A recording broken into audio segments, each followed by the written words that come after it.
హరిః ఓం శ్రీ గురుభ్యో నమః.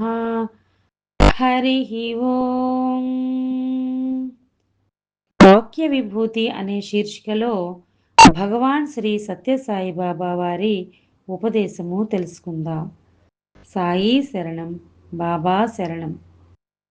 బుద్ధి దోషము. ఈ ప్రపంచము ఎచటి నుండి ఎటుల వచ్చినది అని యుగములు విచారించినను తేలదు. జగత్తు ఎట్లు కలిగెను అను ప్రశ్న రజ్జు సర్ప భ్రాంతి అందలి, సర్పము ఎట్లు ఉద్భవించినది అను ప్రశ్నకు సమానము. అచ్చట ఉన్నది త్రాడు, కానీ దాని నుండి సర్పము ఉద్భవించుటకు కారణము చూచువాని బుద్ధి దోషము, అనగా భ్రమ లేక అజ్ఞానము. అటులనే త్రాడు స్థానమున ఉన్నది బ్రహ్మము, పాము స్థానమున ఉన్నది జగత్తు.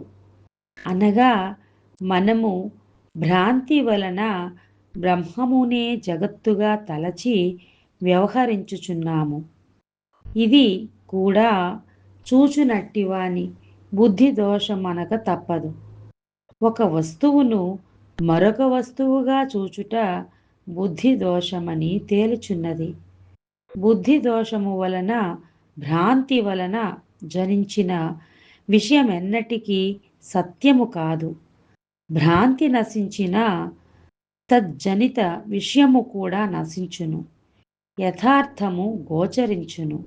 ఓం శ్రీ సాయిరామ్.